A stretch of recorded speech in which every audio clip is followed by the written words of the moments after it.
I'm responding to your comments. Brewer's yeast and sourdough starter, are they the same thing? Absolutely not. What is brewer's yeast? That little cube you buy at the supermarket is essentially a colony of yeasts, specifically belonging to the species Saccharomyces cerevisiae. These within the dough consume the sugars, simple sugars, and are able to produce carbon dioxide, along with various other metabolites, of course, but it's the carbon dioxide that allows the dough to rise. When we talk about sourdough starter, remember that sourdough is created from a mixture of water and flour, and within this dough, a series of microorganisms, among them yeasts and bacteria, establish themselves more or less randomly, and these go on to build a unique ecosystem specific to each sourdough starter. As a result, there isn't just one predominant type of microorganism present, but usually there is competition among several microorganisms that, in a certain sense, cooperate with each other to stay alive, to survive, and ultimately give the baked product its sensory characteristics.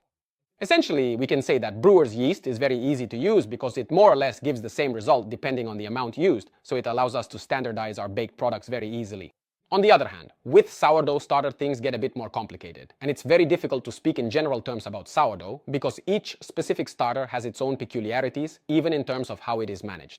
Then when it comes to the finished product, we're talking about differences in flavor, volume, dough structure, and so on.